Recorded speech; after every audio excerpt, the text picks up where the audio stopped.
దూరముగా ఉన్నాను కానీ నా ప్రజలు ఎవరు కూడా మెలకు కలిగి ప్రార్థన చేయడం లేదంటున్నాడు.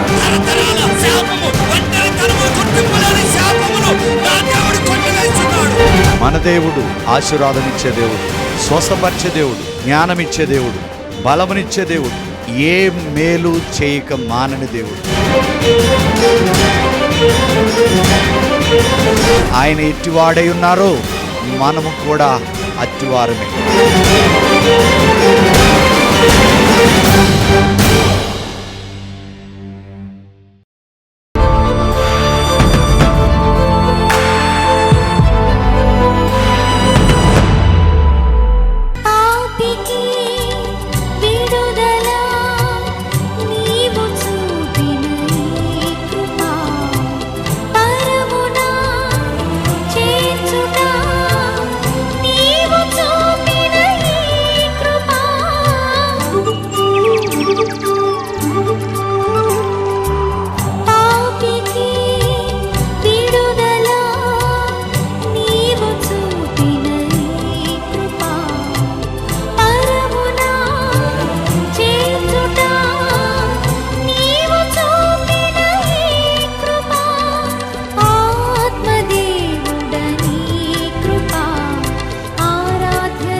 సో అభిషేకం నీ మీదకి వచ్చింది, అప్పుడు ఏం జరిగింది?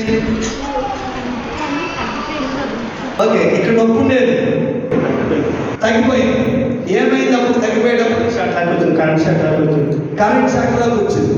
అభిషేకం కరెంట్ శాఖలోకి వచ్చింది. నిజంగా తగ్గిపోయింది. అలా బాగా మార్చిపోతుంది. ఎన్నిసార్లు తగ్గలేదు. ఇప్పుడు ప్రార్థిస్తుంటే దేవుడు మొత్తం ఇట్లా అగ్నిలాగా వచ్చి ముట్టి స్వస్థపరిచాడు. అగ్నిలాగా వచ్చి ముట్టి స్వస్థపరిచాడు. స్వస్థతలు ఉన్నాయి, అసలు ఉన్నాయా? నాకు కరెంట్ షాక్ వచ్చి నడుము తాకి కరెంట్ షాక్లాగా వచ్చి నిన్ను నడుము నొప్పి తగ్గింది. హల్లెలూయా. ఈరోజు ప్రభు మనకిచ్చిన వాక్యం ఏంటంటే, a raining your passion for God. తెలుగులో చెప్తా, ఎవరైనా కానీ ఒక ఉన్నతమైన స్థితిని పొందుకోవాలన్నా, ఉన్నతమైన ఆశీర్వాదాలు పొందుకోవాలన్నా, లేకపోతే ఒక ఉన్నతమైన చదువులు చదవాలన్నా మనకి కావాల్సింది ఏంటో తెలుసా? ప్యాషన్ అంటే ఆసక్తి, తీవ్రత. బైబిల్లో చూసుకుంటే అబ్రహాము యొక్క ఆసక్తిని బట్టి అతని దేవుడు అనేక జనములకు తండ్రిగా చేశాడు. అలాగే దావీదు యొక్క ఆసక్తి, ప్యాషన్ బట్టి దేవునికి హృదయానుసారుడయ్యాడు. జోసెఫ్కి ఎవరున్నారండి? యేసేపుకి ఎవరున్నారు? కానీ తనకున్న భక్తిలో ఉన్న సంపూర్ణంగా సరెండర్ అవటం వల్ల కుటుంబాన్ని కరువులో పోషించటం కాదు, దేశాన్ని 7 సంవత్సరాలు పోషించాడు. ఈరోజు ఈ యొక్క ప్రోగ్రాం చూస్తున్న ప్రతి తల్లిదండ్రులకు, యవనస్తులకి నేను చెప్పేది ఒకటే, మీరు భక్తి చెయ్యండి. 1 తిమోతి 4:7-9 ప్రకారం దైవ భక్తి ఇప్పటి లైఫ్లో, రాబో జీవ విషయంలో, అన్ని విషయాల్లో ప్రయోజనకరమైనది. కానీ ఈరోజు నేను ఫోను వాడొద్దని నేను చెప్పట్లేదు, కానీ ఆ యొక్క ఫోన్లో పడిపోయి యవనస్తులు ప్రాణం మీదకి తెచ్చుకుంటున్నారు. ఎందుకంటే ఎవరిని మింగుదునాని గర్జించు సింహం వల్లే సాతాను ఉంటే యవనస్తుల్లో భక్తి శూన్యమైపోతుంది. కనుక నీ భక్తి లేకపోతే నువ్వు వెళ్ళేది నరకానికి. సో మరొక మాట ఏంటంటే, క్రైస్తవులకి ప్రతి దానిలో కూడా ఓడిపోతున్నారు. ఆర్థిక స్థితిగతిలో ఓడిపోతున్నారు, ఆ రోగాల్లో ఓడిపోతున్నారు, అప్పుల్లో ఓడిపోతున్నారు. చివరికి ఏమంటున్నారంటే, ఎందుకు ఈ దేవుణ్ణి నేను నమ్ముకున్నానని. ఏమండి, ప్రభు మనకిచ్చింది ఏంటో తెలుసా? అబాండెంట్ లైఫ్, అది తెచ్చాడు. రెండోది ఎటర్నల్ లైఫ్, నిత్య జీవం ఇచ్చాడు. మూడోది మార్పు నొందిన లైఫ్. చెప్పాలంటే దాదాపు 3 గంటల మెసేజ్ని మీకు 20 నిమిషాల్లో మీకు చెప్పాల్సి వస్తుంది. అందుకని మీరు యూట్యూబ్ ఛానల్కి వెళ్ళి సబ్స్క్రైబ్ చేసుకుని మీరు చూడాలి. ఈరోజు మనము ఎలాగుండాలంటే, raining your passion for God అంటే నీ యొక్క ఆసక్తి ఎలాగుండాలంటే, ప్రతి దాన్ని నువ్వు ఏలే విధముగా ఒక ఆసక్తిగా ఉండాలి. చాలా మంది క్రైస్తవులు ఎంతవరకు అంటే, ఏ క్లర్కో, ఏ మేనేజరో, కొంచెం పెద్ద పోస్ట్ వస్తే చాలు, ఇంకెవరిని పట్టించుకోడు. కానీ బైబిల్లో ఏం చెబుతున్నాడంటే, ద్వితీయోపదేశకాండ 28లో చూస్తే, మీరు నా మాట శ్రద్ధగా ఉంటే భూమి మీద సమస్త జనముల కంటే ఇచ్చిస్తాను. ఇది అబద్ధమా అండి? ఒకసారి జ్ఞాపకం చేసుకోండి. జెఫన్యా గ్రంథంలో 3వ అధ్యాయంలో ఆఖరి మేబీ 17 నుంచి 20 వరకు, భూజనులందరి దృష్టిలో మంచి పేరు, మంచి ఖ్యాతిని పాత నిబంధన ఇలా ఎన్నో వాగ్దానాలు ఉన్నాయి. కానీ కొత్త నిబంధనకు వచ్చే వారికి ఎప్పుడైతే యేసుక్రీస్తుని నీ రక్షకుడిగా దేవుడిగా అంగీకరించి ఆయనను వెంబడిస్తూ ఆత్మలో వర్ధిల్లితే భూలోకాన్ని తల్లకిందులు చేసే విధముగా ఆయన బిడ్డలను ఆశీర్వదిస్తాడు. మీకు విషయం తెలుసా, యేసు ప్రభు వచ్చే ముందంట ఆయన చేసిన సృష్టిని సక్రమ పద్ధతిలో మీరు అనుభవిస్తూ ఇతరులకు పంచుతూ మీరు ఆయన రాజ్యాన్ని విస్తరించాలండి. క్రైస్తవులకి ఎందుకు విలువ ఉన్నదంటే ఆసక్తితో తీవ్రతతో ఒక యాకోబు ఒక్క రాత్రే పెనుగులాడుతూ ఎంత గొప్పోడయ్యాడో మీరెందుకు యేసు ప్రభువుని పాదాలు పట్టుకోరు?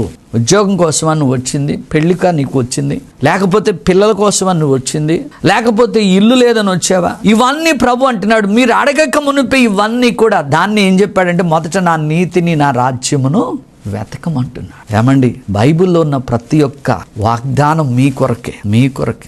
నేను నా కుటుంబంలో ఎవరో తెలియదండి, యేసుప్రభు అంటే ఎవరు తెలియదు. కానీ నేను చనిపోయే స్టేజీలో మా ఫాదర్ తీసుకెళ్ళి ఆ మందిరంలో పడేశాడు అంతే. మానవ ప్రయత్నం మొత్తం చేశాడు. కానీ ఎప్పుడైతే ఆ మందిరంలోకి వెళ్ళానో నా ప్రభు నన్ను బ్రతికిస్తూ 17 సంవత్సరాల నుంచి ఇప్పటి వరకు కొన్ని లక్షల ప్రజలు ఈ దీనుడి ద్వారా బాగుపడ్డారు, వర్ధిల్లారు, ఆయన రాజ్య నివాసులయ్యారు. ఆమేన్. దేవునికి మహిమ కలుగును గాక. అందుకే మీ ఆసక్తి చచ్చిపోకూడదండి. Don't kill your passion. ఈరోజు 6 విషయాలు, సమయం లేదు కానీ 6 విషయాలు మీలో ఉంటే అవి మీ యొక్క ఆసక్తిని, మీ స్టడీని, మీ జాబుని, మీ బిజినెస్ని, మీ ఫ్యామిలీని కూడా చంపేస్తుంది. వీటి నుంచి మనం బయటపడదామా? ఈ రోజు నీ జీవితాన్ని మార్చేది ఏంటో తెలుసా? దేవుని పట్ల నీకున్న ఆసక్తి, తీవ్రత. ఓకే, ట్యాగ్ లైన్ లో చూస్తే మొట్టమొదటిగా ప్రభు నీతో నాతో మాట్లాడేది ఏంటంటే మార్కు సువార్త 12:30. ప్రపంచంలో ఉన్న ప్రతి క్రైస్తవుడు కూడా తెలుసు కానీ ఒక్కడు కూడా ఇలాగ నడవడం. ఏమండి, అన్నిట్లో కూడా నేను చదువులో గొప్పగా ఉండాలి, ఉద్యోగంలో గొప్పగా ఉండాలి, ఆటల్లో గొప్పగా ఉండాలి, బిజినెస్ లో గ్రేట్ గా ఉండాలని ఆలోచిస్తాడు. మంచిదే, కానీ అలాగూ నువ్వు గొప్పవాడు అవ్వాలంటే దేవుడు అంటున్నాడు, నువ్వు గనక నన్ను వెంబడిస్తే, నువ్వు గనక నేనంటే నీకు ఇష్టం ఉంటే ఇలాగ బ్రతకాలంట. ఎలాగంట? మార్కు సువార్త 12:30 ప్రభు అంటాడు, నీవు నీ దేవుడైన యెహోవాను పూర్ణ హృదయముతో, పూర్ణ బలముతో, పూర్ణ వివేకముతో, పూర్ణ శక్తితో నన్ను ప్రేమింపవలననేదే మొదటి ఆజ్ఞ. లోకంలో ఉదాహరణ ఇలా చెప్పొచ్చో లేదో తెలియదు కానీ ఒక వ్యక్తి శరీరరీతిగా ఒక వ్యక్తిని ప్రేమించినప్పుడు, మేబీ ఒక పురుషుడు స్త్రీని యవన కాలంలో ప్రేమించినప్పుడు అతను అంటాడు, అమ్మా నువ్వే నాకు ప్రాణం, నువ్వు లేకపోతే నేను బ్రతకలేను అంటాడు. అది ఎంత అసత్యమో అందరికీ తెలుసు. అలా కాకుండా నిన్ను నేను సగం ప్రేమిస్తున్నాను, నిన్ను సగమే ప్రేమిస్తాను అని అంటే ఆ వ్యక్తి ఈ వ్యక్తిని ఇష్టపడతారా? నువ్వు నాకు అక్కర్లేదంట. ఎట్ ది సేమ్ టైం అది ఎంత అసత్యమో, సత్యం ఏంటంటే నువ్వు దేవుని దగ్గరికి వచ్చి, ప్రభువా నా హృదయంలో నిన్ను సగమే ప్రేమిస్తున్నాను అని అంటే ప్రభు ఏమంటాడు తెలుసా? అసలు నువ్వు నా దగ్గరికి రావద్దు అంటాడు. ఎందుకంటే తండ్రి ఎలా మనల్ని ప్రేమించాడంట, అది యోహాను 3:17 ప్రకారం. దేవుడు, యేసుప్రభు అని చెప్పలా, తండ్రి కుమార పరిశుద్ధాత్మల కలయికతో దేవుడు లోకాన్ని ఎంతో ప్రేమించినంటే నువ్వేం ప్రేమిస్తున్నావు? ఒకసారి ఆలోచించు. నువ్వు ఒక్కసారి ఎంతో ప్రేమించిన వ్యక్తికి నువ్వు పిచ్చోడు అవుతావు, మెంటలోడు అవుతావు, పనికిమాలినోడు అవుతావు, చివరికి చచ్చిపోతావు. కానీ నా ప్రభువుని గనక నువ్వు ప్రేమిస్తే, ఆ ప్రేమను నువ్వు పొందుకుని ఇతరులకు చూపిస్తే ఖచ్చితంగా your passion becoming a great man, great man. నేను చెప్తున్నాను కదా, ఈ రోజు తల్లిదండ్రులకు నిద్ర పట్టట్లేదు. ఎందుకో తెలుసా? నా కొడుకు తాగుబోతయ్యాడు, నా కొడుకు తిరుగుబోతయిపోయాడు, ఒకప్పుడు బాగున్నాడు. ఎందుకు అలా అయ్యాడు తెలుసా? తల్లిదండ్రులుగా మీరు కంప్లీట్గా దేవునికి సరెండర్ కాకపోవటమే. What is your passion on Christ? క్రీస్తు మీద మీకు ఏం ఆసక్తి ఉన్నది చెప్పండి. అవసరాలకు మీరు భక్తి చేస్తే దానికన్నా లోకంలో ఉండి ఉన్నంతకాలం హాయిగా మీరు బ్రతకొచ్చు. కానీ ఈ రోజు ప్రభు అంటున్నాడు, ఈ 7 మీరు క్లియర్ చేసుకోండి. ఆమేన్, హల్లెలూయా. సో రెండవది ఏమంటున్నాడంటే రోమీలకు రాసిన పత్రిక 12:11 ప్రకారం ఆసక్తి విషయంలో మాంద్యులు కాక ఆత్మ విషయంలో తీవ్రత కలిగి నడుచుకోమంటున్నాడు. ప్రభు సెలవిస్తున్నాడు. ఏంటది? ఆత్మ ఏందంట? తీవ్రత గలవారే ప్రభువుని సేవించాలంట. పరిశుద్ధాత్మనే నమ్ము, ఆత్మ వరాలను నమ్ము, ఆత్మ ఫలాలను నమ్ము, భాషలు మాట్లాడము. సరే, అదంతా వేరే సబ్జెక్ట్. కానీ ఆత్మలో ఏముండాలంట? తీవ్రత, ప్యాషన్ ఇన్ ద స్పిరిట్. ప్రభు అంటున్నాడు, మోకరిస్తే పరిశుద్ధాత్ముడే నీ కుటుంబం వరకు దేని కొరకు ప్రార్థన చేయాలో మోకరించు, గదిలోకి వెళ్ళు, ప్రార్థన చేయి. ఇది ఉండాలి. ఎందుకంటే ఆత్మ విషయంలో తీవ్రత ఉండాలి. ఆసక్తి విషయంలో, ప్యాషన్లో ఇది అవ్వకూడదు. ఒక రోజైనా 2 రోజులైనా. అబ్రహాం దగ్గరికి వచ్చారు, మరుసటి సంవత్సరానికి నీకు కుమారుడు పుడతారని. కానీ 25 సంవత్సరాల వరకు లేదే. ఓపికతో బాడీ చచ్చిపోతుంది, బాడీ ఎండిపోతుంది, బలము లేదు. కానీ ఆసక్తి చనిపోలేదు అబ్రహాములో. అందుకని అనేక జనములకు తండ్రి అయ్యాడు. ఇది బైబిల్ నిజమండి, వాక్యము నిజమండి. ఈ వాక్యాన్ని ఎవరైతే దివారాత్రము ధ్యానిస్తారో వాడు చెట్టు వలె ఫలిస్తాడంట, సకాలంలో ఫలిస్తాడంట.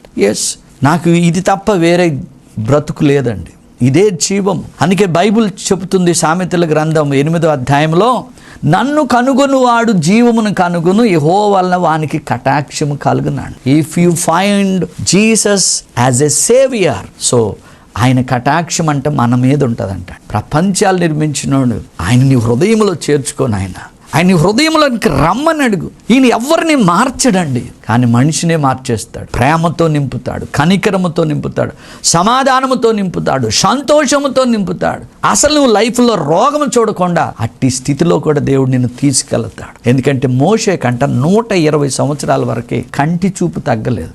ఎందుకు తగ్గలేదు? కాళ్ళు సత్తువు తగ్గలేదంటే 40 days తిండి లేదు, ఏం లేదు. తండ్రితోనే ఆ కొండ మీద గడిపేశారు. నేను అడుగుతాను, ఈ యొక్క ఫాస్టింగ్ డేస్ వస్తాయి కదా, ఏదేమంటారు లెంట్ డేస్లో, ఈ 40 రోజులు మడికట్టుకుని చేసుకుని మిగతా 320 రోజులు నువ్వు విచ్చలవిడిగా తిరిగి నీ అవసరమైనప్పుడు దేవుని దగ్గరికి వస్తే దేవుడు అంట నిన్ను చూసి నవ్వుతాడంట. ఉందా నీకు ప్యాషన్? ఉందా నీకు కసి అని కూడా వస్తుంది. ఎప్పుడైతే దేవుని చూడాలని, దేవునితో మాట్లాడాలని, దేవుని చిత్తం తెలుసుకోవాలని, ఆయన చెప్పిందే నేను చేస్తాను, ఆయనకి నేను సంపూర్ణంగా సమర్పించుకుంటానన్న ఏ వ్యక్తి అయితే ఉంటాడో ఆ వ్యక్తిని దేవుడు ఏలేవాడిగా చేస్తాడు. ఆ వ్యక్తి ఫలిస్తాడు, అభివృద్ధి పొందుతాడు, విస్తరిస్తాడు. అందుకని ప్రభు ఈరోజు ఈ 6 మాటలు మనం తెలుసుకుందాం. సో మొట్టమొదటిది, ఈ 6 మాటలు తెలుసుకునే ముందు మీరు నేను ఎలాగూ దేవుని దగ్గర మనం గడపాలి అంటే ప్రభు మాట్లాడే మాట ఏంటంటే, కొలసీలకు రాసిన పత్రిక 3వ అధ్యాయము 23వ వచనం ప్రకారము ప్రభు అంటాడు, అసలు ప్రభు నమ్ముకుని ప్యాషన్గా, ఆసక్తిగా ఎతికితే ఏం దొరుకుద్దంట? స్వాస్థ్యము దొరుకుద్దంట. ఆ సంపద నేను చూడలా, నువ్వు చూడలేదు, కానీ అది గొప్పది, చాలా చాలా గొప్పదండి. పొందుబోవు స్వాస్థ్యము కొరకంట నువ్వు ప్రార్థన చేసినా, వాక్యం చదివినా, దేవుని స్తుతించినా, నువ్వు దేవునికి ఎంత ఇచ్చినా మనస్ఫూర్తిగా, ఇష్టపూర్వకంగా నువ్వు ఆయన్ని సేవించాలండి. ఎందుకంటే మనం క్రీస్తుకు దాసులం, లోకానికి కానే కాదు. నిన్ను నీ కుటుంబాన్ని తలగా చేస్తాడు. అప్పు చేయువుగా నప్పించింది మనస్ఫూర్తిగా. నాకు తెలిసి ఇప్పటి వరకు 17 నుంచి ఇప్పటి వరకు, నా 17 సంవత్సరాల వయసు నుంచి ఇప్పటి వరకు ప్రతి మీటింగ్ ఫెయిల్ కాలేదండి. ఎందుకో తెలుసా? అక్కడ 100 మంది ఉన్నా, 10 మంది ఉన్నా, 1000 మంది ఉన్నా, 1000 మంది ఉన్నా పరిగెత్తుకుంటూ వెళ్ళి సేవ చేశాను కనుక ఈరోజు దేవుడు నన్ను మీ ముందు నిలబెట్టాడు. దేవునికి మహిమ కలుగునుగాక. అందుకే నీకు ఖచ్చితంగా ఉండవలసింది ఆసక్తి. అందుకే ప్రభు అంటున్నాడు రోమన్స్ 12:1, ఈ లోక మర్యాదను మనం అనుసరింపక ఈ రోజైనా సజీవ యాగముగా, నేను రేపు బాప్తీసం తీసుకుంటా, ఎల్లుండి బాప్తీసం తీసుకుంటా, ముసలోడైనాక బాప్తీసం తీసుకుంటా, అసలు ఇప్పుడు ఈ క్షణము ఈ ప్రోగ్రాం రన్నింగ్ అవుతూ ఉండగా అసలు యేసు ప్రభు వస్తే నువ్వు పరలోకం చేరతావా, నరకంలోకి వెళ్తావా ఒక్కసారి చెక్ చేసుకో. నిజం, ఆల్రెడీ ఇశ్రాయేల్ దేశంలో ఒక ఆయన కూడా చెప్తున్నాడు, ఆడ జరగవలసిన ఏర్పాట్లన్నీ జరుగుతున్నాయి. 24 గంటలు యెరూషలేములో మందిరం కడతారు. సొలొమోను 40 సంవత్సరాలు కడితే టెక్నాలజీ పెరిగింది కనుక ఆ ఎర్ర పెయ్యి ఆవులు కూడా ఆ US నుంచి కూడా తీసుకురావటం కూడా వచ్చేసిందంట. అన్ని జరిగిపోతున్నాయి. కానీ మనం ఏం చేస్తున్నాం? సంపాదన సంపాదన సంపాదన సంపాదన సంపాదన మంచిదే, మరి యేసై నువ్వు సంపాదించుకున్నావో ఒక్కసారి జ్ఞాపకం చేసుకో. దేవుడి పట్ల మీరు ఎప్పుడైతే సజీవ యాగముగా మీ శరీరాలను మీరు సమర్పించుకుంటారో అప్పుడు దేవుడు మీ జీవితాలను దేవుడు ఖచ్చితంగా ఉద్ధరిస్తాడు. మనలో ఉన్న ఆసక్తిని చంపే ఏంటో తెలుసా? మొట్టమొదటిది ఒకటేంటంటే అన్బ్యాలెన్స్డ్ షెడ్యూల్. అన్బ్యాలెన్స్డ్ షెడ్యూల్ అంటే నీ ఇష్టం వచ్చినప్పుడు లేచి, నీ ఇష్టం వచ్చినప్పుడు ప్రార్థన చేస్తూ, ఆఫీస్కి మీరు టైంకి షెడ్యూల్ పెట్టుకుని వెళ్తారా? లేకపోతే మీరు ఇష్టం వచ్చిన టైంలో వెళ్తారు. ఖచ్చితంగా ఇప్పుడు అంత ఎలక్ట్రానిక్ వచ్చింది కనుక మీరు తంబో ఏ ఒకటి పెడితేనే ఆ టైం మీకు ఇది అవుతుంది. సో కనుక మీరు ఒక బ్యాలెన్స్డ్ షెడ్యూల్ పెట్టుకోవాలి. అన్బ్యాలెన్స్డ్ అంటే ఏదో అవసరం వచ్చినప్పుడు అప్పుడప్పుడు ప్రార్థన చేస్తే మీరు ఖచ్చితంగా మీకు దేవుని మీద ఆసక్తి తగ్గిపోద్ది. కాలితే కీర్తన 127లో యెహోవా ఇల్లు కట్టించిన ఎడల కట్టువారి ప్రయాసం వ్యర్థము, మీరు వేకునే లేచి చాలా రాత్రి అయితే పండుకుంటున్నప్పుడు మీరు తెచ్చుకునే కష్టార్జితము వ్యర్థము, మీ ఇల్లు కాయట వ్యర్థము, పట్టణం కాయట వ్యర్థం అంటున్నాడు. సో కరెక్ట్గా షెడ్యూల్ పెట్టుకుని ఒక టైం పెట్టుకుని క్రమంగా వాక్యం చదువుకుంటూ మీరు ఎప్పుడైతే దేవునిలో ఎదుగుతారో ఖచ్చితంగా ఆ ప్యాషన్ పెరుగుద్ది. సో మొట్టమొదటి ఏంటంటే షెడ్యూల్ ఉండాలి, ఖచ్చితంగా బ్యాలెన్స్డ్ షెడ్యూల్ ఉండాలి, లేకపోతే నీ ఆసక్తి. కనుక యాకోబు రాసిన పత్రిక 2:12-17 అంటాడు, ఏమండి, విశ్వాసముతో నడవాలి కానీ వెలుచూపుతో నడవకూడదు. ఎప్పుడైతే నువ్వు విశ్వాసము లేకపోతే అది మృతమై ఉంటది, ఒంటిగా ఉంటది, నువ్వు ఎన్ని రోజులు ప్రార్థన చేసినా ఉపయోగం లేదు. హల్లెలూయా. రెండవది ఏంటంటే an unused talent. అంటే ప్రతి మనిషి కూడా, ప్రతి క్రైస్తవుడు కూడా యేసు ప్రభును అంగీకరించిన తర్వాత ఆయన కృపావరములు నానా విధములుగా ఉంటే గనుక నీకు ఏదో ఒక వరము ఖచ్చితంగా దేవుడు ఇస్తాడు. పాటలు పాడే వరము కానీ, వాక్యం చెప్పే వరము కానీ, రకరకాలు ఉన్నాయి, సమయం లేదు. కానీ ఏ వరం ఇచ్చినా అది ఉపయోగపడకుండా దాన్ని గనుక పాతి పెట్టేవనుకో అనుకో, నీలో ఆసక్తి తగ్గిపోతుంది. 1 పేతురు 4:10 ప్రకారం నానా విధములైన కృపా విషయంలో మీరు ఆసక్తి కలిగి వాటిని ఖచ్చితంగా పొందుకోవాలి, వాడాలి. దేవునికి మహిమ కలుగును గాక. అలాగే మూడవది ఏంటంటే అన్క్లియర్ సిన్. ప్రతి మనిషికి కూడా ఎందుకు ఆసక్తి దేవుని పట్ల తగ్గిపోద్దంటే, మూడో పాయింట్, మీరు నేను మనం ఎక్కడో చోట, కుటుంబం ఉన్న తర్వాత లోకంలో ఎక్కడో ఒక చోట మనం ఏదో ఒక పాపములో పడిపోతాం, నోటి ద్వారా, తలంపు ద్వారా, ఆలోచనల ద్వారాను. కానీ వాటిని ఎప్పటికప్పుడు క్లియర్ చేసుకో. మన పాపములు మనము క్లియర్ చేసుకో. బ్రతికినంత కాలం భార్యాభర్తలు కానీ, తల్లిదండ్రులు కానీ, కుటుంబము ఎవరికి ఒకరినొకరు క్షమించుకుంటూ సరిదిద్దుకుంటూ వెళ్ళాలి. కానీ మనం ఏం చేస్తాం, అవి అట్లాగే ఉంటాయి, మన బుద్ధులు అట్లాగే ఉంటాయి, మన గతులు అట్లాగే ఉంటాయి, మన పాపం అట్లాగే ఉంటుంది. కానీ ఒప్పుకో. సో వాటిని క్లియర్ చేసుకోకపోతే ఇంకా ఒకదాని తర్వాత ఒకటి తెప్పై చివరికి సంఘానికి కూడా రావు. అన్క్లియర్డ్ సిన్ క్లియర్ చేసుకొని పాపం నీలో ఉంటే ఒప్పుకోండి. 1 యోహాను 1:9 ప్రకారం మన పాపములు మనం ఒప్పుకునే ఎడల ఆయన నమ్మదగిన వాడు, నీతిమంతుడు గనక మన పాపములన్నిటిని తన రక్తము ద్వారా కడిగి సమస్త దుర్నీతి విడిపిస్తాడు. లేకపోతే నీ ఆసక్తి తగ్గిపోతుంది. అందుకని యోబు గ్రంథంలో అంటాడు, నీవు నీ కోపముతోనే నీవేం చేస్తావంట, నీ హృదయం ఏమైపోద్దంట, కఠినమైపోద్దంట. ఎప్పుడైతే అస్తమానం కోప్పడేవాడు నోటి నుంచి ఏమొస్తే తెలుసా, ఒక్క దయగల మాటలు రావు, కఠినమైన మాటలు వస్తాయి. మూడవది, నీ పాపములను క్లియర్ చేసుకోకపోతే నీకు ఆసక్తి తగ్గిపోతుంది. నాలుగవది చూద్దాం, అన్స్టేబుల్ లైఫ్ స్టైల్. నువ్వు ఎట్లా ఉంటావంటే, అనుకూలంగా ఉన్నప్పుడు నీ లైఫ్ స్టైల్ ఒక రకంగా ఉంటుంది, నీ పరిస్థితులన్నీ మారిపోతే దైవజనుడు ఉండడు, సంఘం ఉండదు, సహవాసము కూడా ఉండదు. అందుకని నువ్వు ఏ సంఘానికైతే వెళ్తున్నావో ఆ సంఘంలో ఒక మంచి స్నేహితులు, ఫెలోషిప్ నీవు ఉండాలి. ఏప్రిల్ రాసిన పత్రిక 10వ అధ్యాయంలో 24-25 ప్రభు అంటాడు, సమాజముగా కూడుట మానక. ఫోన్లోనే చూసుకుంటూ నాకు సంఘం అవసరం లేదు, నాకు దైవజనుడు అవసరం లేదు అనుకున్నావు అనుకో, నువ్వు బొక్కబోరలుగా పడినట్టే. రాను నిన్ను ఎవరు పలకరించేవాళ్ళు కూడా ఉండరు. కానీ ఎప్పుడైతే సంఘముతో అంటుకట్టు ఉంటావో, ఏ సమస్య వచ్చినా సంఘం అంతా ఏకీభవించి ప్రార్థిస్తే నీ ఆసక్తి పెరుగుద్ది. అన్స్టేబుల్ లైఫ్ స్టైల్, స్థిరత్వం లేని నీ లైఫ్ స్టైల్ ఉంటే నువ్వు ఆసక్తిని పోగొట్టుకుంటావు, అనుకున్నది రీచ్ కాలేవు. This is the fourth. So ఐదవది ఏంటంటే యాజ్ అన్క్లియర్ పర్పస్. అసలు దేవుడు నీకున్న కాలింగ్ ఏంటి, నీకున్న పిలుపు ఏంటి, నీ పట్ల ఉన్న దేవుని ఉద్దేశం ఏంటి అనేది నువ్వు ఖచ్చితంగా ఆయన పాదాలు పట్టుకుని అడగాలి. ఇర్మియా 29:11 మిమ్ముల గురించిన ఉద్దేశించిన సంగతులు అవి రాబో కాలం ముందు సమాధానకరమైనవే గాని హానికరమైనవి కానే కాదు. సో నీ ఫెలోషిప్, నీ పట్ల ఏం ఉద్దేశం ఉందో అది ఖచ్చితంగా మనం తెలుసుకోవాలి. అంతేగాని గుడ్డిగా సేవ చేసిన, గుడ్డిగా దేవుడు ఇస్తాడు అనుకుంటే ఈలో మన టైం అయిపోద్ది, నీ ఆసక్తి చనిపోద్ది. చివరికి under nourished spirit it will kill your passion. అంటే అన్నిటికంటే ఆఖరి పాయింట్ ఏంటంటే, నువ్వు ఆత్మలేమి కలిగి ఉన్నావు అనుకో, ఆత్మలో వర్ధిల్లట్లేదు అనుకోండి, నీలో ఉన్న ఆసక్తి అంతా చనిపోతుంది. ఈ 6 గుణాలు ఒకవేళ నీలో ఉంటే ఖచ్చితంగా నువ్వు సరిదిద్దుకో. ఏమండి, ఒక్కటి గుర్తుపెట్టుకోండి, నీ హృదయము దేవుని వైపు తిరిగితే, నీ హృదయము నిండా దేవుని వాక్యము నింపబడితే ఖచ్చితంగా నువ్వు ఏలేవాడిగా నువ్వు ఉంటావు. అనేక మందికి నువ్వు దీవెనకరంగా ఉంటావు. ఈ 6 లక్షణాలు మీలో ఉంటే దయచేసి సరిదిద్దుకుని ప్రభువు పట్ల ఆసక్తి కలిగి పూర్ణ హృదయముతో, పూర్ణ ఆత్మతో, పూర్ణ బలముతో, పూర్ణ వివేకముతో, పూర్ణ శక్తితో ప్రభువుని ఆరాధించండి. ఈ కడవరి కాలంలో మీ ద్వారా, నా ద్వారా దేవుడు అనేక అద్భుతాలు చేస్తాడు. God bless you. హల్లెలూయా. గడిచిన కాలంలో, గడిచిన వారంలో యేసయ్య చేసిన కొన్ని మేళ్ళు తెలుసుకుని యేసయ్యను మహిమపరుద్దాం. చాలామంది నాకు బిడ్డలు కలగట్లేదని ఎంతో చింతిస్తున్నారు. ఎప్పుడైతే గాబ్రియేలు దూత మరియ దగ్గరకు వచ్చి ఒకే ఒక్క మాట పలికిందండి, దయాప్రాప్తురాల నీకు శుభము కలుగును గాక. ఆ మాటను ఎప్పుడైతే ఆమె యాక్సెప్ట్ చేసిందో, లోకరక్షకుడు పరిశుద్ధాత్మ శక్తి ద్వారా భూమి మీదకి వచ్చాడు. ఆమేన్.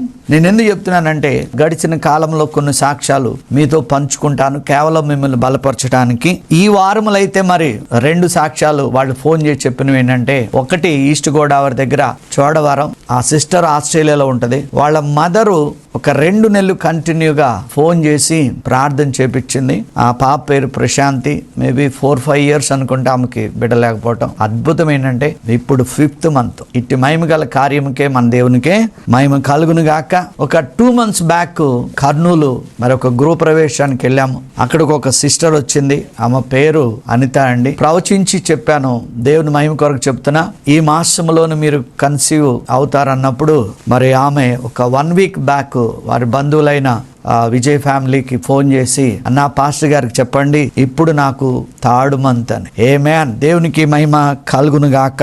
హల్లెలూయా. ఇంతకు ముందు కూడా చెప్పాను, సౌజన్య 8 years ఫైబ్రాయిడ్స్ ఉన్నాయి, కానీ ఆపరేషన్ చేస్తేనే ఆమెకు మరి పిల్లలు పుడతారని. దేవునికి అసాధ్యమైనది ఏదైనా ఉందండి. కానీ ఎప్పుడైతే మన మందిరానికి వచ్చిందో, ప్రార్థన చేశామో, ఇప్పుడు చక్కటి ఆడబిడ్డ పుట్టింది. ఇటు మహిమ గల కార్యముకై మన దేవునికి మహిమ కలుగును గాక. హల్లెలూయా. ఈమె పేరు బంగారం అండి. రామదాల వలస ట్రైబల్ ఏరియాలో ఒక అడవి ప్రాంతంలో ఈమె ఉన్నది. ఆమెకున్న ప్రాబ్లం ఏంటంటే, ఆ గుండె నొప్పి ఎప్పుడు ఉంటది. డాక్టర్స్ కూడా ఆపరేషన్ చేయాలంటే మరి ఆమెకి వాళ్ళ ఇంటిలోనే తినటానికి కూడా తిండి లేదు.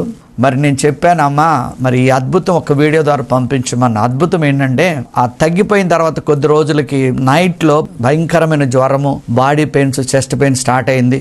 ఆ అడవి ప్రాంతంలో డాక్టర్స్ కూడా లేరు. కానీ ప్రభు ఎంత గొప్ప దేవుడు అంటే, ఎప్పుడైతే అట్లా ఉండి మోకరించిందో, ఆమె ముందు ఒక చైర్ దర్శనంలో, ఆ చైర్లో నేను కనబడటము, ఎప్పుడైతే నన్ను చూసిందో ఆ దర్శనంలో, ఆమెలో నుంచి ఆ జ్వరము, ఆ చెస్ట్ పెయిన్ అప్పటికప్పుడే వెళ్ళిపోయి మరి ఆమె స్వస్థత పొందింది. మరి ఆమెకి ఈ పెద్ద ఫోన్ కూడా లేదు, చిన్న ఫోను. మరి అక్కడ ఉన్న వాళ్ళందరూ అన్యులు కనుక మేము షూట్ చేయము అని వాళ్ళు చెప్పారు. ఆ సాక్ష్యం మీతో త్వరలో పంచుకుంటా. మరొకటి, గత కాలంలో కూడా మరి ఇప్పుడు సంతోష్ అని యూకేలో ఉన్నాడు.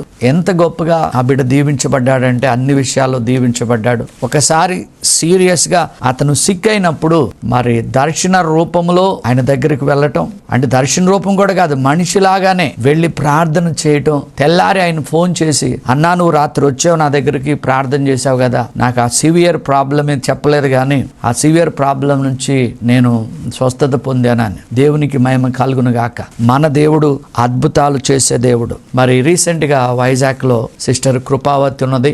జీవితంలో ఎన్నో మేళ్లు చేశాడు. ఆమె బ్రతికున్నదంటేనే ఆమె అద్భుతమైన తల్లి అనుకోవచ్చు. అంతకు ముందు కూడా మీతో నేను పంచుకున్న ఈ గుండె వాళ్ళు మార్చాలి అంటే, ఆ ప్రార్థన చేసినప్పుడు అందరికి ఆపరేషన్ అయింది, కానీ ఆ గుండె వాళ్ళని దేవుడు కొత్త గుండె వాళ్ళగా మార్చి ఇప్పుడు 8-9 సంవత్సరాలు ప్రశాంతంగా ఆరోగ్యంగా ఉంది. ఈ మధ్యలో ఒక 1 week బ్యాక్ మరి ఆమె భయంకరమైన కాపుతో ఉన్నప్పుడు ఈ లివర్ దగ్గర ఆ బ్లడ్ క్లాట్ అయిపోయి కడుపంత అయితే డాక్టర్స్ ఖచ్చితంగా ఆపరేషన్ అన్నారు. కానీ విశ్వాసముతో చెప్పా, ఆపరేషన్ క్యాన్సిల్ అవుతుంది, ఆ క్లాట్ అంతా కరిగిపోద్దని. అద్భుతంగా మరి డాక్టర్ కూడా చెప్పింది ఏంటంటే ఆ ఆపరేషన్ అవసరం లేదమ్మా, అది కరిగిపోతుందని. ఇట్టి మహిమ గల కార్యముకే దేవునికి మహిమ కలుగునుగాక. మీరు ఓపిక కలిగి మీ కార్యము జరిగేంత వరకు కూడా మీరు మరలా ఫోన్ చేసి ప్రార్థన చేయించుకోండి. ఎన్నో సాక్ష్యాలు వస్తున్నాయి, అవన్నీ మేము వీడియోలో చూపించలేకపోతున్నాం. అన్నిటికంటే ముఖ్యంగా దయచేసి మనకి యూట్యూబ్ ఉన్నది, యూట్యూబ్ ఛానల్ ఉన్నది. ఆ యూట్యూబ్ ఛానల్లో మీరు సబ్స్క్రైబ్ చేసుకుని మీరు ప్రతిరోజు అట్లీస్ట్ ఒక ఎపిసోడ్ మీరు చూడండి. ప్రతి ఎపిసోడ్కి నేను ప్రత్యేకమైన ప్రార్థన చేస్తా. ఆ ఎపిసోడ్ చూసేటప్పుడే మీకు ఖచ్చితంగా లాస్ట్లో ప్రార్థనలో ఏకీభవించండి. ఖచ్చితంగా దేవుడు మీకు అద్భుతం చేస్తాడు. ఆమేన్, హల్లెలూయా. మరొక ప్రాముఖ్యమైన ప్రకటన ఏంటంటే మరి ఇప్పటి వరకే ఇంచుమించు 10 సంవత్సరాలు సాయంకాలం 6 గంటలకి శనివారం ఈ ప్రోగ్రాం వచ్చేది. కొత్త విజిటర్స్ కూడా మనం ఈ ప్రోగ్రాం చూడాలి కనుక మరి ఈ ప్రోగ్రాంని శనివారమే 3:30 గంటలకు మరి వస్తుంది. మీకు ఇబ్బంది కలిగించినందుకు దయతో నన్ను క్షమించండి. సో ఈ పరిచర్య కొరకు ప్రార్థించండి. అనేక ప్రజలు ఆయన రాజ్య నివాసులగునుగాక. ఆమేన్, హల్లెలూయా. Thank you Lord. పాస్టర్ గారు అడిగాను, పాస్టర్ గారండి ప్రెగ్నెన్సీ గురించి ఏమైనా బైబిల్లో స్క్రిప్చర్స్ ఉన్నాయంటే నాకు 2 స్క్రిప్చర్స్ ఇచ్చారు. ఒకటి ఏంటంటే సంతులైన దాన్ని ఇల్లాలుగాను కుమారులు సంతోషంగా తల్లిగా చేస్తానని ఒక స్క్రిప్చర్ ఇచ్చారు.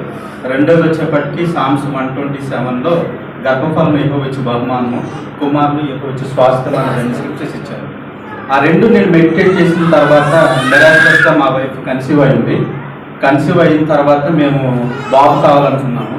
సో నేను గర్భఫలం యెహోవా ఇచ్చు బహుమానము, కుమారులు యెహోవా ఇచ్చు స్వాస్థ్యం అన్న ఆ వాక్యాన్ని మెడిటేట్ చేస్తున్నప్పుడు మాకు మా ఫస్ట్ శామ్ పుట్టాడు. సో ఆ శామ్ ఇవ్వాలని పెట్టాము. 1 ఇయర్ అయిన తర్వాత 2వ బేబీని కూడా కావాలనుకుంటున్నప్పుడు నేను అదే స్క్రిప్చర్స్ని నేను ఎప్పటి నుంచో మెడిటేట్ చేస్తూ ఉన్నాను. మళ్ళీ బాబు కావాలనుకున్నప్పుడు మళ్ళీ అదే స్క్రిప్చర్స్ని మెడిటేట్ చేశాను. సో లాస్ట్ జనవరి 31st మాకు 2వ బాబు పుట్టాడు. బాబు పుట్టిన తర్వాత యాక్చువల్లీ మాకు ఇచ్చిన డ్యూ డేట్ వచ్చేప్పటికి సెప్టెంబర్ 2 ఇచ్చారు. తనకి హెవీ పెయిన్స్ రావడం వల్ల జనవరి 31st సి సెక్షన్ చేశారు. బేబీ కొద్దిగా 7 days ప్రీ టర్మ్ అవడం వల్ల బ్రీతింగ్ అనేది ప్రాపర్గా తీసుకుంటలేదు. సో వాళ్ళ దగ్గర ఉన్న మిషన్లో పెట్టారు. కొద్దిగా సిపిఆర్ ఏమీ లేవు వాళ్ళ దగ్గర, జస్ట్ ఒక పైప్ లాగా పెట్టారు ఫర్ ఆక్సిజన్ సపోర్ట్ కోసం. అది 2 hours పెట్టిన తర్వాత కూడా బేబీ అంత యాక్టివ్గా లేడు. బాగా బ్రీతింగ్ ఇంకా కావాలనిపిస్తుంది, మీరు better to go multi speciality హాస్పిటల్కి వెళ్ళిపోండి, మీరు ఇక్కడ మా దగ్గర ప్రాపర్ ఎక్విప్మెంట్ లేదని చెప్పారు. చెప్పిన తర్వాత మేము ఇప్పటి నుంచో ఒక పీరియాడిస్టిక్ దగ్గర ఇక్కడ మల్లాపూర్లోనే ఒక అతని దగ్గర మేము మా ఫస్ట్ బాబుని చూపిస్తున్నాం. ఆయనతో ఫోన్ చేసి చెప్తే నాకు తెలిసిన ఇక్కడ పరామేత హాస్పిటల్ ఉంది, మీరు వెళ్ళి అక్కడికి జాయిన్ అయిపోండి. వాళ్ళు తీసుకెళ్ళిపోయిన తర్వాత నుంచి నేను మెడిటేట్ చేస్తున్న ఒకే ఒక అధ్యాయం మొదటి పేతురు 2:24 ప్రకారం ఆయన పొందిన గాని చేత మీరు స్వస్థత నొందితిరి అని ఉంది. సో నేను అదే స్క్రిప్చర్స్ నేను మెడిటేట్ చేస్తున్నాను. ఆ రోజల్లా మెడిటేట్ చేశాను. సో నేను ఆ వాక్యాన్ని ఎంత ధ్యానం చేస్తున్నానో, సో నా డాక్టర్ వచ్చిన తర్వాత ఇనీషియల్ గా 3 days టైం పడుతుంది కంప్లీట్ గా రికవర్ అవ్వడానికి. సో అని చెప్పేసి ఈ పేపర్ అంతా పెట్టారు. సో నేను ఆ వాక్యాన్ని ఆ రోజల్లా మెడిటేట్ చేశాను. నెక్స్ట్ డే డాక్టర్ చెప్పింది ఏంటంటే ప్రీ టర్మ్ కదా, లోపల లంగ్స్ సరిగ్గా ఫామ్ అవ్వలేదు, హార్ట్ సరిగ్గా ఫామ్ అవ్వట్లేదు, ఇంకా బ్రీతింగ్ కూడా ప్రాపర్ గా తీసుకోవట్లేదు అని చెప్తున్నాను అనమాట. ఐ థింక్ వచ్చి మేము 2 months అవుతుంది. 2 months లో ఎటువంటి కాంప్లికేషన్స్ కానీ ఎటువంటి ఇది కానీ ఏమీ లేదు. సో బేబీ సూపర్ హెల్తీగా ఉన్నాడు. సో బేబీ పుట్టినప్పుడు 2 kgs 200 grams ఉన్నాడు, ఇప్పుడు 4 kgs 200 grams వచ్చాడు. సో దేవుడు ఇచ్చిన సాక్ష్యాన్ని దీవించిన పొందుకుంటూ నీ కొరకు జీవిస్తూ నీలో జీవిస్తున్నాయి. రియల్ గా జస్టిన్ అనే నామకరణకు తగిన విధముగా నీ బిడ్డ 100 దీవించబడునుగా. బుద్ధి యందు, వయస్సు జ్ఞానమందు, మనుషుల దయందు, దేవుని దయందు నీ కుమారుడు వర్ధిల్లునుగాక.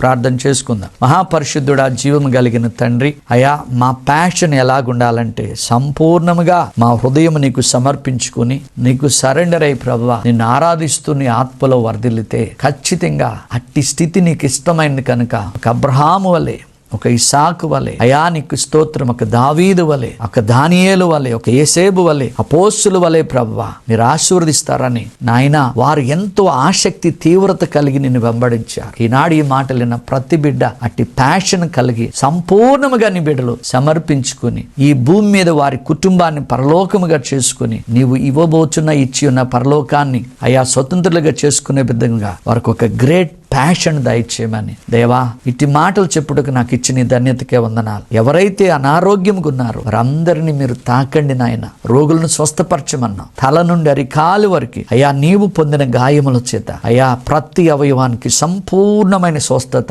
ఇప్పుడే కలుగునుగాక నాయన.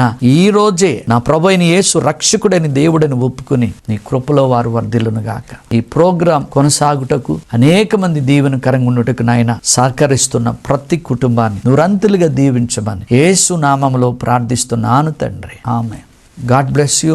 గొప్ప ఆసక్తితో మీరు ఉండునుగాక. ఆమేన్. మా చిరునామా Kepha Joseph Matta, miracle home, house number 2-108/35, road number 3, Siddhi Vinayaka Chittari Nagar, Boduppal, 5,92,000, Hyderabad, Telangana. Back side Shankaraiah function hall. మా ఫోన్ నెంబర్ 9848195752.